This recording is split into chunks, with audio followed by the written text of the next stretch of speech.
All right, I'm back. Good deal. Start So this over. yeah, back to the best passing zones that you anticipate there at Circuit of the Americas. All right, I'm not very good at the numbers of each corner. I have to have a map in front of me, but I think turn 11 is on to the main backstretch. That one that goes before you get to the stadium section. Both of those, I feel like, obviously, lengthening the straightaways as much as you can is huge. And then the final corner. So like, I'm just not good with the numbers, but into the stadium section on the downhill braking zone, leaving the last corner, and then the one before the big straightaway are the three that I see that'll be most important. Turn one, obviously up the hill, you can outbrake someone into there, but it gets tight quick. I think the first three I named are probably the big ones. But turn one is kind of to struggle to really get off of that corner sometimes, and what I noticed. So, I mean, you can maybe get someone on entry, but it's probably going to put you in a bad position leaving. Thank you. And Austin, I know this weekend we're racing in Austin, Texas, where your primary sponsor for the weekend is located, Workrise. How cool is that to be able to race in their backyard? Yeah, I encourage everybody to go to workrise.com. They're the leading workforce management solutions and skilled trades. Like they are an awesome company to be working with. I'm pumped that it's in their hometown of Austin, Texas. You can check out Workrise's social media.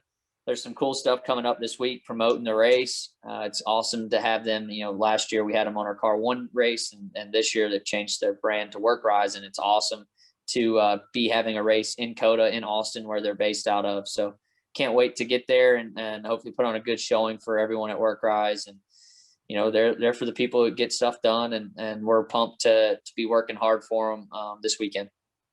Awesome. We're going to continue on. Our next question is from Alex Andrea. Go ahead with your question, Alex.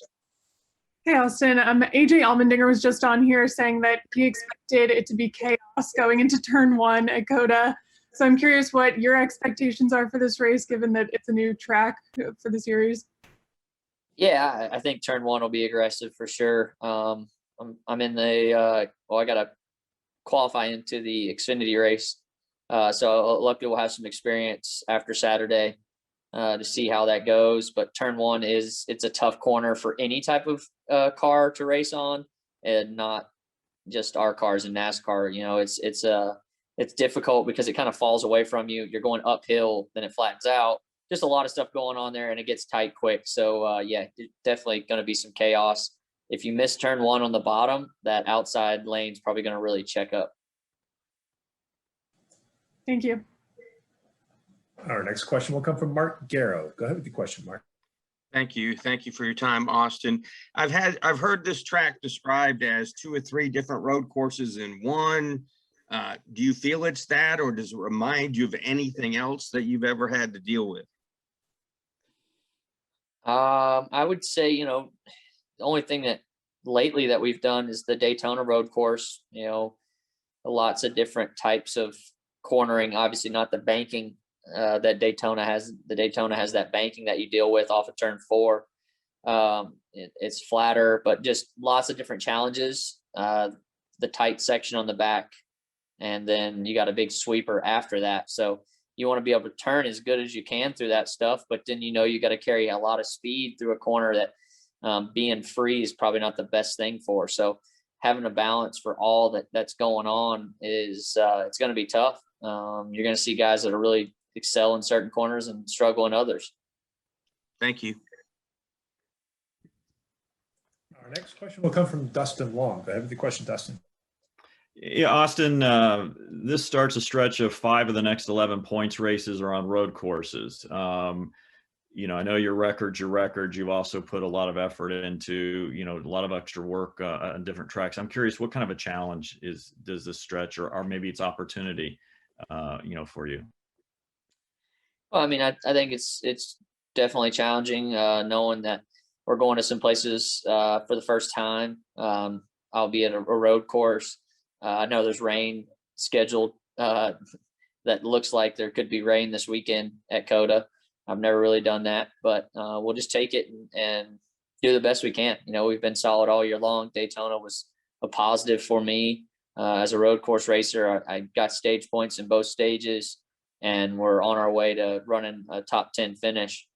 We just got to go out there and attack and be aggressive and try and take the things that I've learned in the off season and use them to my advantage, and just try and get better each and every road course that we go to. We know that there's going to be some challenges ahead, but we'll do the best with what we got. How do you feel that you guys have done this year and built to this point? I feel like we've been pretty consistent week in and week out. Just showing up and doing our job, keeping all 4 tires on the ground and working hard to make the car better throughout the race. I thought last weekend was a bit disappointing because we ran inside the top 10 all day and ended up with a 14th place finish, but we were able to get back in some stage points, and that's what we need to do is keep collecting stage points. Without a win, you got to have those, and hopefully we get a win here soon. There's a lot of guys out there hunting for that, and we're one of them. So there's some good tracks though sprinkled in with tracks that we know that we've got to do our best at to have good runs. So Charlotte's right after COTA, and Charlotte's a great one for me. So we'll get to COTA, see what we got. I was able to do that race in the off season. I think that was pretty big, and I am the rain is concerning this weekend. If it rains, it'll be a new challenge. So we'll see how it goes. Thank you. Our next question is going to come from Daniel McFadden. Go ahead with the question, Daniel. Hey, Austin. So with the practice sessions you're getting this weekend, the first practice sessions that haven't been on a super speedway or a dirt track in 14 months, and they're only 50 minutes. So what are the most important things that your team as a group could be working on during those 50-minute windows that they haven't been able to for well over a year? It's a good point. I don't know. We got to execute during practice and try and gain as much time on the track as we can. Get in a bunch of laps, obviously, and then you can try and make adjustments if you have some things that you haven't gone out and like done just because of the unknown, to try and get through those. Yeah, but I think everybody's just going to be in such like a part where how do you practice? How do you communicate well to get your stuff better after each run? And it'll just be gone back in time like we were, it feels like forever ago, where we had a practice session where we can actually adjust on the car and try and get it better. So, but it's going to a new track. So a lot of things that like heights are going to be so important this week. And just to get the heights right, it could take 50 minutes. 50 minutes isn't really a long time. That was a happy hour. We used to have 2 long practices and a happy hour to go along with it. So still going to feel quick, I think, as far as the time passing. And it takes such a long time to make a lap at COTA that you'll probably run out of time pretty quick. Thank you. Our next question is going to come from Lee Spencer. Go ahead with the question, Lee. Thank you. Thanks for joining us, Austin. I think it's pretty clear just seeing you this year that fatherhood really agrees with you. Can you just talk about how life-changing the event has been for you? Yeah, it's been awesome. I enjoy my time with Ace and Whitney, and always been close to my family, and it's awesome to be having a family of my own. And anytime you get to see Ace do something new, it's just special. So we're having a lot of fun right now. I'm glad that they get to come to the track with me, and Ace is getting to experience some of that, albeit he's really young and doesn't know what's going on all the time. He still enjoys just being with his mom and dad, and that's cool. It makes the good days better, and then the bad days good too. So it's awesome having a kid, and I've enjoyed it. And you and Tyler Reddick, you're both in the top 16. I mean, at this point, you guys would transfer to the playoffs. It's been the first time since 2015 that 2 RCR cars have been there. What do you point to for kind of the turnaround? I mean, Reddick is just a very raw, unique talent, but what do you look at, or what would you say specifically is kind of added to the turnaround? I think, we're doing a good job of just being consistent week in and week out. I'm asking for more from our group, just trying to figure out where that next little bit of speed is, because Chevrolet's so good right now. I mean, obviously the Hendrick Motorsports has kind of carried the banner, but we've been right there at a lot of places and been able to compete with those guys. And, we've kind of held ourselves to them because, the partnership that we have. And we got to pick it up just like this much, you know what I mean? That you start running from, I feel like every weekend we're at 8th to 12th place car. We need to make that next jump to a, 4th to 8th place car. And then you're looking at having chances to win races when everything lays out, with pit stops and strategy. But if you're in that 4th to 8th, I mean, you're getting opportunities to win races quite often. So we got to make that next little jump where our bad days aren't 14th, our bad days are 10th or 8th. And then you're really out there challenging for wins and you feel confident where you're at each and every weekend. So just RCR, ECR, Chevrolet doing a good job bringing some good cars to track. And Tyler and I both work hard at everything we can during the week. And so do our team. So we're pumped to get to the track and see what we can gain on each and every week. You get stoked going into a place like Charlotte where you've won before? Yeah, I am. I got Nashville after that too. In Nashville, I won the last truck race there and finished 3rd in the Xfinity race before they closed it down. So Charlotte and Nashville are 2 really big places that we know that we got to go there with guns loaded and see if we can't pop off a win. And it's a place that we can do it. So we're pumped to get to those 2 tracks, and you never know, maybe we'll do something spectacular at a road course too. Super. Thanks so much for your time. Thank you. Our next question is going to come from Woody Kane. Go ahead with the question, Woody.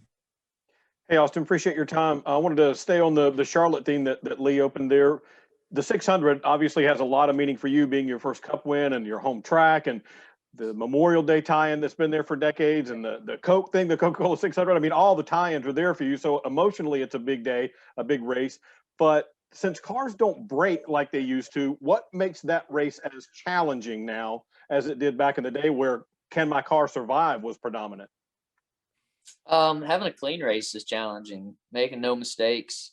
You're just in the car for a long period of time. It's hot. You come down pit road a lot, and there's just a lot of moment for error, more than what we're used to. So I think it's just, my goals going into that race is to have a clean race and find yourself in a great position toward the end. Obviously, if you have the speed to win it, that's even better.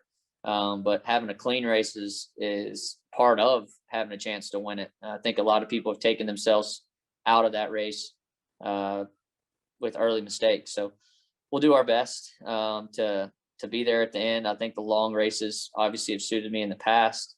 We'll see what we got. I think we've got some good history there and a good baseline setup. So our 550 package has been pretty strong, I think, from the most part. And Charlotte takes a little different mechanical idea than some of the 1.5 miles that we go to. So I always look forward to that track. Thank you. Our next question will come from Marty Sakala. Go ahead with the question, Marty. Thanks, Matt. Hey, Austin, thanks for the time. Continuing on with that Charlotte theme, looking a week in advance, the biggest day in motorsports. Just take me back when you were a kid and also moving up through the NASCAR ranks to get to Cup. What was it like for you watching Monaco, Indy, and then the 600 on TV? Actually, I have a question. Is Monaco this weekend, or is it going to be lined Next up weekend. Sorry. It is next weekend? That's the Memorial Day weekend, so. Yeah, I was talking to one of my engineers actually yesterday that's on McClare's team, and he said he was headed to Monaco like today. So it kind of confused me. Anyways, that's awesome, man. Like, it's the greatest day in motorsports other than the Daytona 500. I feel like it's so cool to see the 3 biggest series racing on the same day at 3 special venues. All of them have something so cool in common, and they're just historic, prestigious, and it's fun to be a part of that day. And Monaco is actually this Sunday. Yeah, I just looked through, so I apologize for the confusion there. But for the COTA race this weekend, when you take practice, similar to Daniel's question, what are you looking for when you take practice? Is it brake points, how the car feels, what is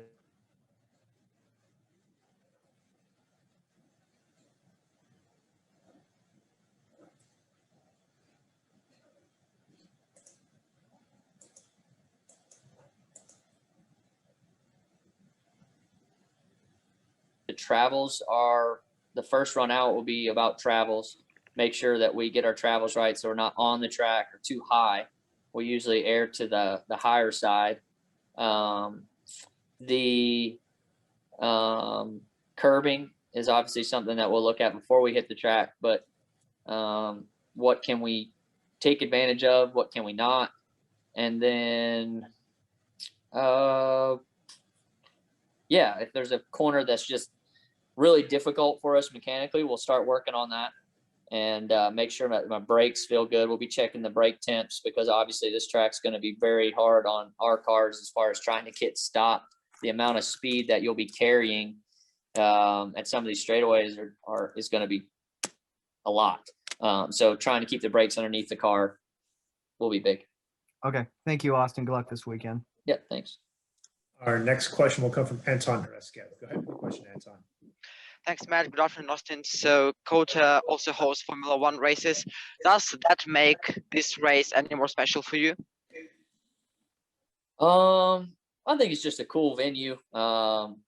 It's cool Watkins Glen used to have Formula One races a long time ago, and the history of any kind of track is awesome. That's why I thought the Brickyard is so special, getting to race on the oval with so many historical races there. But I was talking about my old engineer. I was trying to get some notes from him. Even though it probably doesn't apply anything, it'll just cool to see his track notes that they used when they raced at COTA.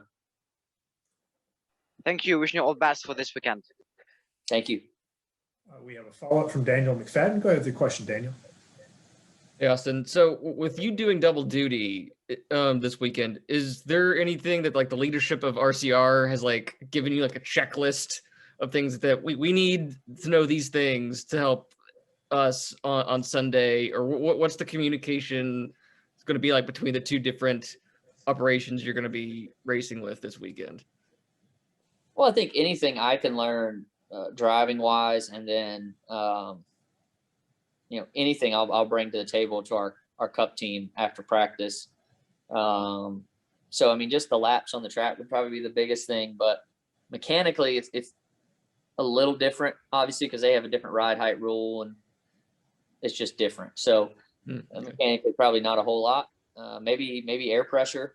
If there's something that we learn there, I could apply it. So, yeah. Thanks. Got a question from Alan Cavana who writes in, what did it mean looking at the Coca-Cola 600? What did that really mean for your career, that win right there in the Coca-Cola 600?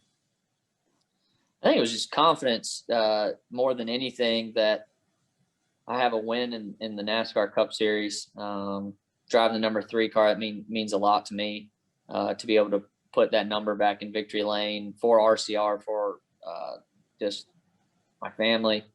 The first win means so much to so many. I mean, it goes a long way. And then it gave me confidence leading into some of the other wins that we've gotten, to know that you've been in those situations and been able to make something happen and finish it off. Finishing it off, I think, is a big part of some of the NASCAR drivers, is the guys that finish it when it matters.